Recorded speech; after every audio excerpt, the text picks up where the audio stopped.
Shanti, Shanti, Shanti.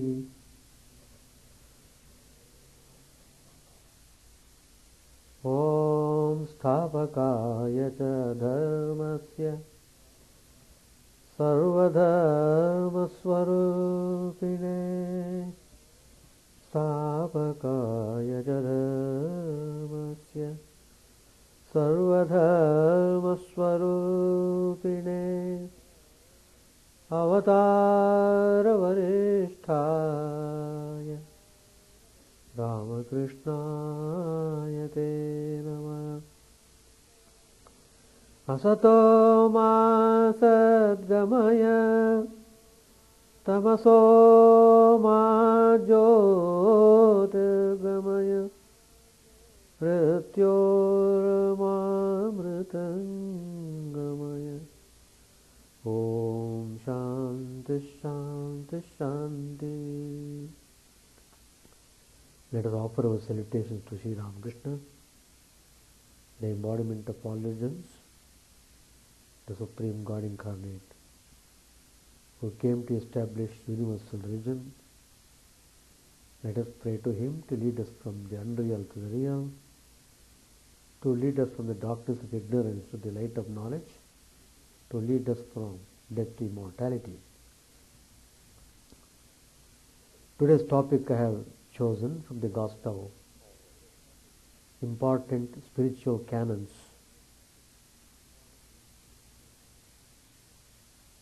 By being constantly in touch with the world and involving ourselves more and more in the worldly things, the whole system has become tainted by worldliness. So with the whole system tainted by worldliness,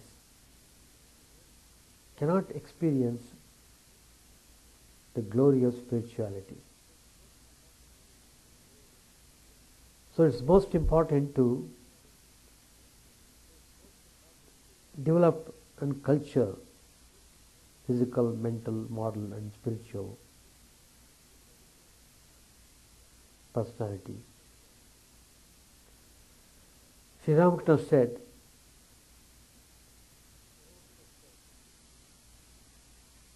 the aim of spiritual discipline, of chanting God's name and glories, is to realize one's own true self. A man attains everything when he discovers his true self in himself. The object of sadhana is to realize that.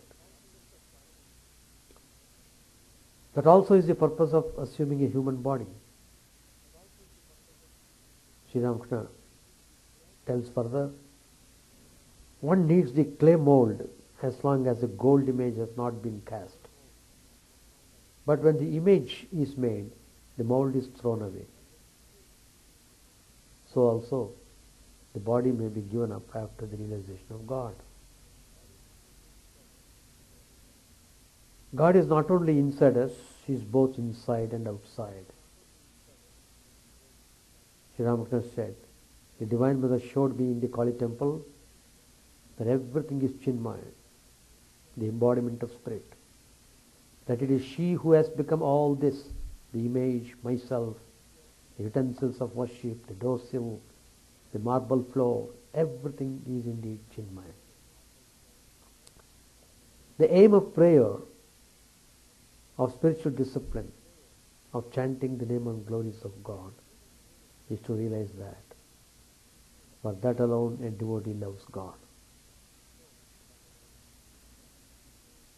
So,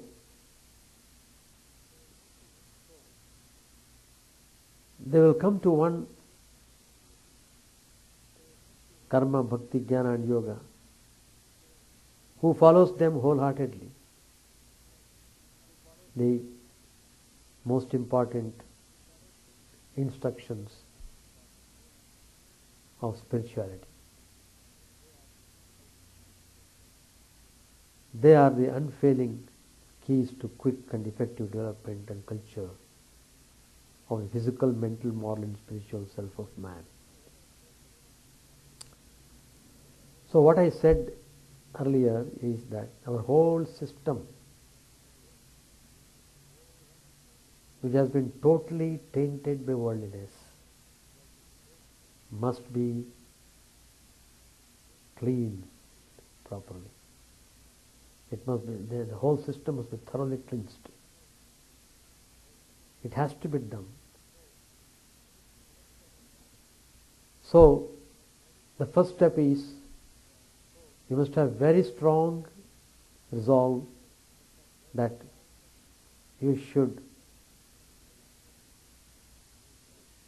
completely reformat yourself in a spiritual way. That means you must be prepared to undergo spiritual discipline. Without spiritual discipline, spiritual formation is not possible. So most important thing is, which is rather very difficult for most of the people, is to meditate at the early hours of morning. They call it as Brahma Muhurta.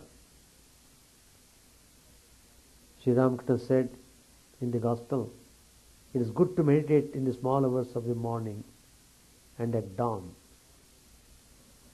One should also meditate daily after dusk.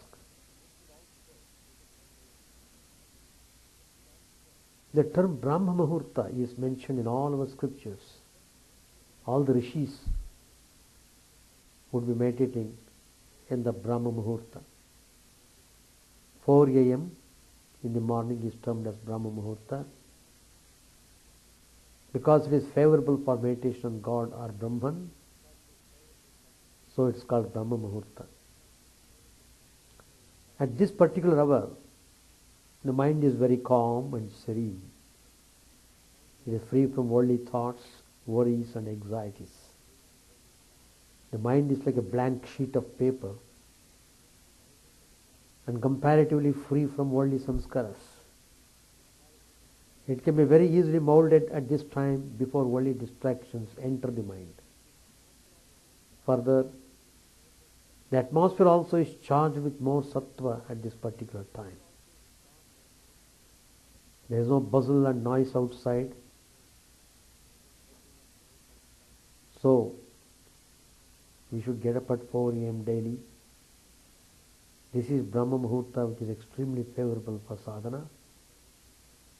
We should do all our morning spiritual sadhana during this period from 4 a.m. to 6:30 or 7 a.m. Such practice gives quick and maximum progress. That means our day is started with this prayer at the early hours of the morning. So the first important step is to make it a point to get up early hours of the morning and engage oneself in spiritual sadhana. Second, asana. Everything must be very definite when we are doing matters spiritual. It has got great significance. So we must choose a posture which is rather comfortable and suitable. Everyone can select his own particular way of asana, posture for doing spiritual sadhana. Well, sadhana is very important. All the Mahatmas, sages, saints, incarnations, everybody has done tapas. Sri Ramakrishna says in the Gospel, even the Divine Mother had to practice austere sadhana to obtain Lord Shiva as her husband. She practiced Panchatapa. She would also immerse her body in water in winter time and looked fixedly at the sun. Krishna himself had to practice much sadhana. And Sri Ramakrishna says further, I had many mystic experiences, but I cannot reveal their contents. Under the bell tree I had many flaming visions. There I practiced the various sadhanas prescribed in the Tantra. In fact, the bell tree is still there. Somehow they have preserved it. Panchavati has gone. Bell tree is still there. So, it is worth visiting that place.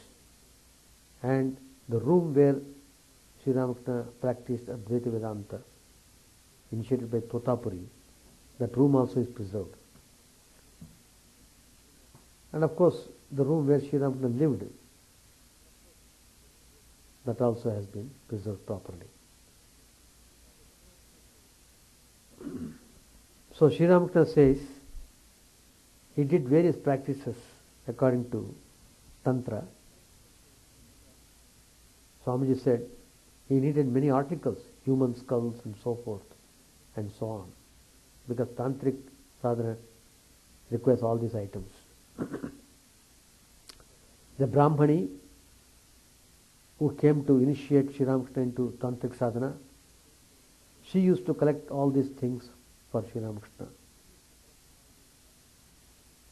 And Sri Ramakrishna says that he practiced a number of mystic postures.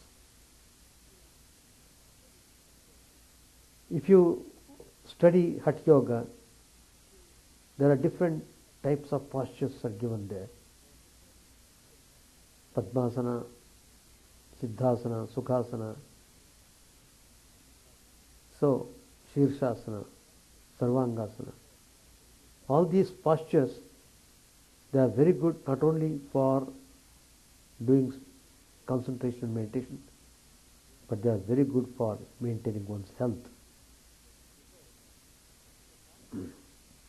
So, as a part of the discipline, one should take light physical exercises as walking, etc., regularly.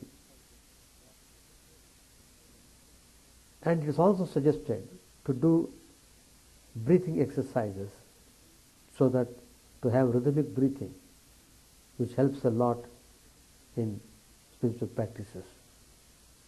20 rounds of easy, comfortable pranayama, breathing exercise is suggested. Then, third item is japa. Sri Ramakrishna said to the actor who performed well, he said, just as you practice much in order to sing, dance and play on instruments, so one should practice the art of fixing the mind on God. One should practice regularly such disciplines as worship, japa and meditation. It is said that one should repeat mantra received from one's guru 108 times,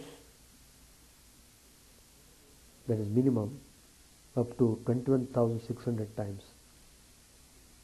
that one should do daily. Holy Mother used to do japa several thousand times amidst all her household duties.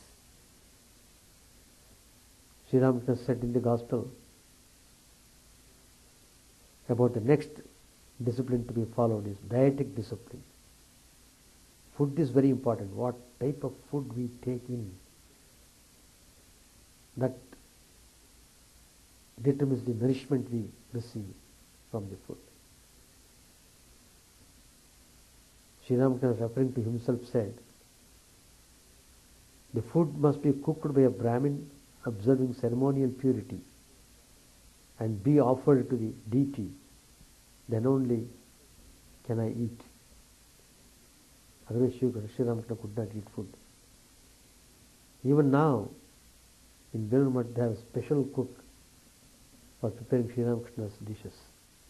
Brahmin cook is still there. They have appointed a Brahmin cook just to do Sri Ramakrishna's dishes. It is generally suggested to take sattvic food, to give up chilies, tamarind, garlic, onion, etc. Everything to be taken in a moderate way. If anything goes excess, it will have negative result. So, Lord Krishna says in the Gita, Yuktahar viharasya. Observe moderation in diet. One shouldn't overload the stomach. So, taking simple food, milk and fruits, they help one to concentrate easily. So, food is taken to maintain the body, to maintain its health. Then comes meditation.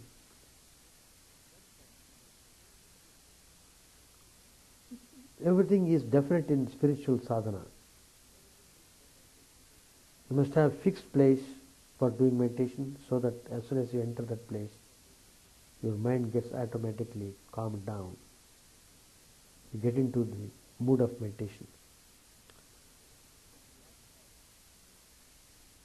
Then Swadhyaya, that is, study systematically the holy scriptures such as Bhagavad Gita, Srimad Ramayana, Bhagavatam,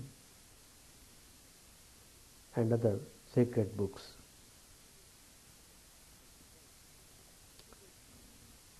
Then elevate the mind.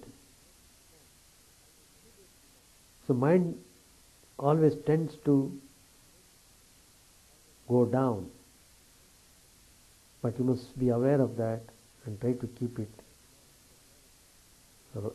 rise above the ordinary level. So, in order to do that, it is suggested one should memorize some prayers, stotras, and one should repeat them when they sit for practicing japa and meditation. So this creating the mood, that helps. Having a bhajan, chanting prayers, that will create a good mood so that one can concentrate easily. The next item is brahmacharya. That is, one should preserve the seminal energy. It is said, virya is God in motion or manifestation. Virya is all power. Virya is the essence of life, thought and intelligence. So it doesn't mean that brahmacharya should be followed only by brahmacharis. Householders also must follow it as far as possible. In order to keep the mind active, in order to keep the mind in a sattvic mode, in order to develop sharp intellect, brahmacharya is very useful. So that mind is able to concentrate without much difficulty. The ninth item, charity. That's also one of the most important spiritual disciplines. Sri Ramakrishna said to Surendra, you tell lies at the office, then why do I eat the food you offer me? Sri Ramakrishna answers himself, because you give your money in charity. You give away more than you earn. The seed of the melon is bigger than the fruit, as the saying goes. I can't eat anything offered by miserly people, Sri Ramakrishna said. Their wealth is squandered in these ways. First, litigation. Second, thieves and robbers. Third, physicians. Fourth, their wicked children's extravagance. It is like that. Sri Ramakrishna explains. Your giving money away in charity is very good. Those who have money should give in charity. The miser's wealth is spirited away. but the money of the charitable person is saved. He spends it for a righteous purpose. At Kamarpur, Sri Ramakrishna said, I have seen the farmers cutting channels to irrigate their fields. Sometimes the water rushes in with such force that the ridges around the fields are washed away and the crops destroyed. For this reason, the farmers make holes here and there in the ridges. Since the water escapes through the holes, the ridges are not destroyed by the rush of the water. Furthermore, the escaping water deposits soft clay in the fields, which increases their fertility and gives a richer crop. He who gives away in charity achieves great results. He achieves the four fruits: dharma, artha, kama and moksha. These are the words of Sri Ramakrishna. Do charity regularly, every month or even daily according to your means. Never fail in this item. If necessary, forego some personal wants, but keep up this charity regularly. The 10th discipline is have satsang. That almost all the Mahatmas have said. Sri Ramakrishna gives primary importance for satsang. Give up bad company. Give up smoking, meat, alcoholic liquors entirely. Have constant association with holy people or people devoted to God. Never develop any evil habits. Deliberately exert to develop positive, virtuous qualities. Sri Ramakrishna said, of course this I have dealt with previously when I was talking about 5 commandments. Keep holy company and now and then visit God's devotees and holy men. The mind cannot dwell on God if it is immersed day and night in worldliness, in worldly duties and responsibilities. The companionship of the holy and the wise is one of the main elements of spiritual progress. So, company influences immensely. If a person is continuously in the company of bad, he becomes bad. If he is in the company of the holy, he becomes holy. Then, 11th item is to undertake fasting. Generally, in Hindu tradition, they fast on Ekadashi. That means some people, they do fasting by just taking milk and fruits only. The idea is, when you are fasting, it is easy to keep the mind under check and divert it towards God. 12th item is Japamala. Have a rosary around your neck or in your pocket or underneath your pillow or at night. This will remind you of God. So keep repeating the beads, rotating the beads during your leisure time. You should repeat the name at all times, whatever task you may be engaged in. Once, it reminds me, I was traveling from Bangalore to Calcutta by train, Aura Express, famous train. It takes 2 days, 2 or 3 days to reach Calcutta. So you have to spend in the train 2 nights. There sometimes these Hare Krishna people would come. And I would observe them. Throughout the day they would be rotating the bead. Even while they are talking, the hands will be moving, the beads will be moving. Amazing. So the idea is not to forget God. That's the idea of Sri Krishna telling in Gita. Sarveshu kaleshu mamanusmara. Sarveshu kaleshu, all the time repeat me, wherever you are, whatever you may be doing. Mentally, keep part of the mind on the divine. Then everything will be taken care of. 13th item is observe silence. Mauna. So it is suggested at least for a couple of hours daily one should follow the discipline of silence. One shouldn't make gestures and inarticulate noises during the period of silence. 14th item is discipline of speech. Vangmaya tapas, Lord Krishna says in the Bhagavad Gita.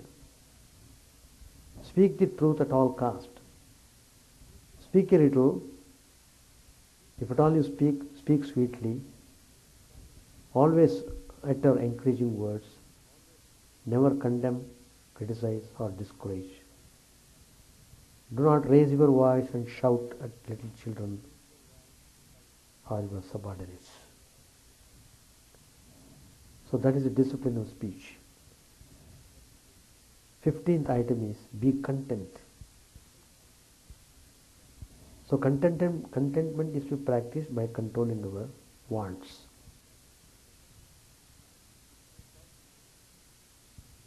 It is possible to practice it by practicing detachment mentally. That means one should have plain living and high thinking. Always try to share with others. Think of those who do not possess even 1/10 of what you have. 16th item is practice love. That is, never hurt anyone. Ahimsa paramo dharmaha.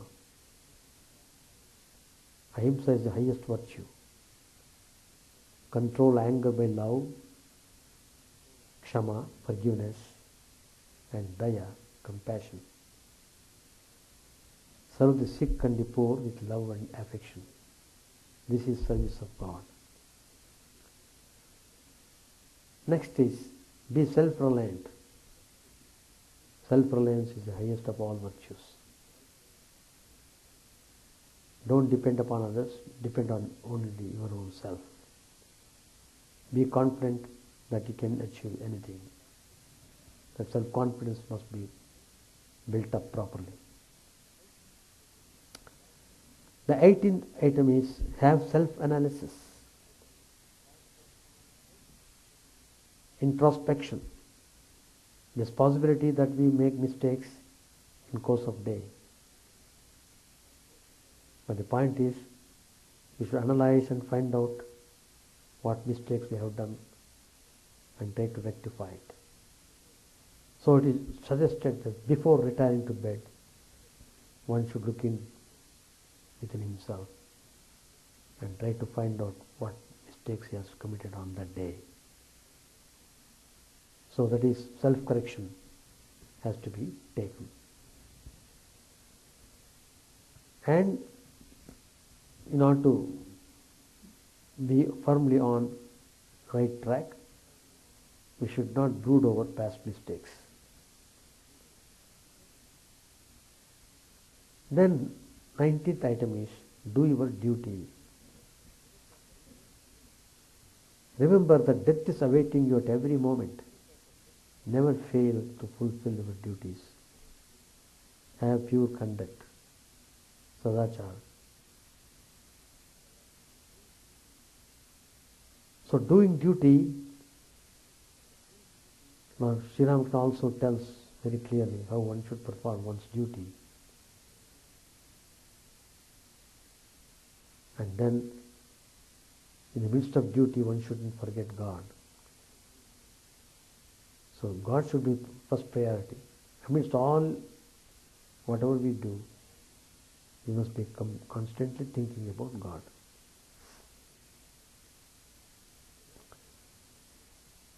The last item, the 20th item is remember God always. Think of God as soon as you wake up and just before you go to sleep. And at all other times, whether engaged in any work or not, repeat His name always. Surrender yourself completely to God. This is called Prapatti. It's also called Sharanagati. This is the essence of all spiritual sadhana. If one does this sadhana wholeheartedly, it leads one to liberation. All these spiritual canons must be rigidly observed. We must not give any leniency to the mind. So, this is the way how we should cleanse our whole system. Thoroughly it should be clean. As I said, the whole system has become tainted by worldliness. It has become rock-like, as if we are helpless. You can't do anything. You can't get out of this worldliness. Like a rock, thick rock, it has glued itself into our system. But we have to break that glue. We have to purify ourselves by practicing these disciplines. Then surely we will be able to experience the glorious spirituality and the divine bliss of the realization of the truth. Page 896. Narendra entered the room and sat near Sri Ramakrishna. Since the death of his father, he had been very much worried about the family's financial condition. He now had to support his mother and brothers. Besides, he was preparing himself for his law examination. Lately, he had served as a teacher in the Vidyasagar school at Bhaubazar. He wanted to make some arrangement for his family and thus get rid of all his worries. Sri Ramakrishna knew all this. He looked affectionately at Narendra. Master said to him, "Well, I said to Keshav, one should be satisfied with what comes unsought. The son of an aristocrat does not worry about his food and drink. He gets his monthly allowance. Narendra too belongs to a high plane. Then why is he in such straitened circumstances? God certainly provides everything for the man who totally surrenders himself to him." Yam said, "Narendra too will be provided for. It is not yet too late for him." Master said, "But a man who feels intense renunciation within does not calculate that way. He doesn't say to himself, I shall first make an arrangement for the family and then practice sadhana. No, he doesn't feel that way if he has developed intense dispassion. A Goswami said in the course of his preaching, if a man has 10,000 rupees, he can maintain himself on the income. Then free from worries, he can pray to God. Keshav Sen also said something like that. He said to me, Sir, suppose a man wants, first of all, to make a suitable arrangement of his property and estate and then think of God. Will it be all right for him to do so? Is there anything wrong about it? I said to him, when a man feels utter dispassion, he looks on the world as a deep well and his relatives as venomous cobras. Then he can't think of saving money or making arrangements about his property. God alone is real and all else illusory. To think of the world instead of God. To think of the world instead of God. A woman was stricken with intense grief. She first tied her nose ring in the corner of her cloth and then dropped it to the ground, saying, Oh, friends, what a calamity has befallen me. But she was very careful not to break the nose ring. All laughed. At these words, Narendra felt as if struck by an arrow and lay down on the floor.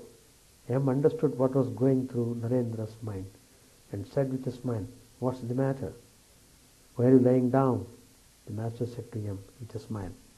You remind me of a woman who felt ashamed of herself for sleeping with her brother-in-law and could not understand the conduct of those women who lived as mistresses of strangers. By way of excusing herself, she said, After all, a brother-in-law is one's own. But even that kills me with shame. And how do these women dare to live with strangers? M himself had been leading a worldly life. Instead of being ashamed of his own conduct, he smiled at Narendra. That was why Sri Ramakrishna referred to the woman who criticized the conduct of immoral women, though she herself had illicit love for her brother-in-law. A Vaishnava minstrel was singing downstairs. Sri Ramakrishna was pleased with his song and said that someone should give him a little money. A devotee went downstairs. The master asked, how much did he give the singer? When he was told the devotee had given only 2 paisa, he said, just that much? This money is the fruit of his servitude. How much he had to flatter his master and suffer to earn it. I thought he would give at least 4 annas. The younger Naren had promised to show Sri Ramakrishna the nature of electricity with an instrument. The instrument was exhibited. It was about 2 o'clock. Sri Ramakrishna and the devotees were sitting in the room. Atul brought with him a friend who was a Munsif. Bagchi, the famous painter from Shikadrapara, arrived. He presented the master with several paintings. Sri Ramakrishna examined the pictures with great delight. Bagchi had long hair like a woman's. Sri Ramakrishna said, many days ago, a sannyasi came to Dakshineshwar who had hair 9 cubits long. He used to chant the name of Radha. He was genuine. A few minutes later, Narendra began to sing. The songs were full of the spirit of renunciation. He sang, O Lord, must all my days pass so utterly in vain? Down the path of hope I gaze with longing day and night. He sang again, O Mother, thou my inner guide, ever awake within my heart, day and night thou holdest me in thy lap. Why dost thou show such tenderness to this unworthy child of thine? Then he sang, O gracious Lord, if like a bee my soul cannot embed itself deep in the lotus of thy feet, what comfort can I find in life? What can I gain with wealth untold, neglecting thee, supreme wealth? I take no pleasure in the sight of the most lovely infant's face, if all its loveliness reveals no trace of thy dear features there. Moonlight is meaningless to me as darkest night, if thy love's moon rise not in my soul's firmament. The purest wife's unspotted love is stained if in it is not set the priceless gem of love divine. O Lord, whenever doubts of thee, born of base error and neglect, assails my mind, I writhe in pain, as from a serpent's poisonous fangs. What more, O Master, shall I say? Thou art my heart's most precious jewel, the hope of everlasting joy. It was 5:30 in the afternoon when Dr. Sarkar came to the master's room at Shampakor, felt his pulse and prescribed the necessary medicine. Many devotees were present, including Narendra, Girish, Dr. Dukari, the younger Naren, Rakkal, M. Sharat and Shyam Basu. We shall stop here. Any questions to ask? So one has to undertake spiritual discipline with all earnestness. Everything becomes easy. But in the beginning we have to struggle. Just like learning the music, how much we have to practice. Really. So all through our lives, life after life, it is passing through worldliness. Suddenly you wake up. You wake up to reality. Now you are retreat. You are turning back towards spirituality. How much you have to work hard to get rid of all worldliness which you have accumulated through lives and lives. Anyway, just to surrender to God and be sincere and do practice, everything will be done by God Himself. That's all. No question? Chant the name of the Lord and His glory unceasingly, that the mirror of the heart may be wiped clean and quench that mighty forest fire, worldly lust raging furiously within. O name stream down in moonlight on the lotus heart, opening its cup to knowledge of thyself. O self, drowned deep in the waves of His bliss, tasting His nectar at every step, bathing in His name that path for weary souls. Various are thy names, O Lord, in each and every name thy power resides. No times are set, no rites are needful for chanting of thy name. So vast is thy mercy, how huge then is my wretchedness, who find in this empty life and heart no devotion to thy name. O my mind, be humbler than a blade of grass, be patient and forbearing like a tree, take no honor to thyself, give honor to all, chant unceasingly the name of the Lord. O Lord and soul of the universe, mine is no prayer for wealth or retinue, the playthings of lust or the toys of fame. As many times as I may be reborn, grant me, O Lord, a steadfast love for thee. A drowning man in this world's fearful ocean is thy servant, O sweet one. In thy mercy, consider him as dust beneath thy feet. Ah, how I long for the day when the instant's separation from thee, O Lord, will be as 1,000 years, when my heart burns away with its desire, and the world without thee is a heartless void. Prostrate at thy feet let me be in unwavering devotion, neither imploring the embrace of thine arms, nor bewailing the withdrawal of thy presence. Though it tears my soul asunder, O thou who stealest the hearts of thy devotees, do with me what thou wilt, for thou art my heart's beloved, thou and thou alone. O Lord, lead us from the unreal to the real, lead us from darkness to light, and lead us from death to immortality. May all be free from dangers, may all realize what is good, may all be actuated by noble thoughts, may all rejoice everywhere. May all be happy, may all be free from disease, may all realize what is good, may none be subject to misery. May the wicked become virtuous, may the virtuous attain tranquility, may the tranquil be free from bonds, may the freed make others free. May good betide all people, may the sovereign righteously rule the earth, may all beings ever attain what is good, may the worlds be prosperous and happy. May the clouds pour rain in time. May the earth be blessed with crops. May all countries be freed from calamity. May holy men live without fear. May the Lord, the destroyer of sins, the presiding deity of all sacred works, be satisfied. For He being pleased, the whole universe becomes pleased. He being satisfied, the whole universe feels satisfied.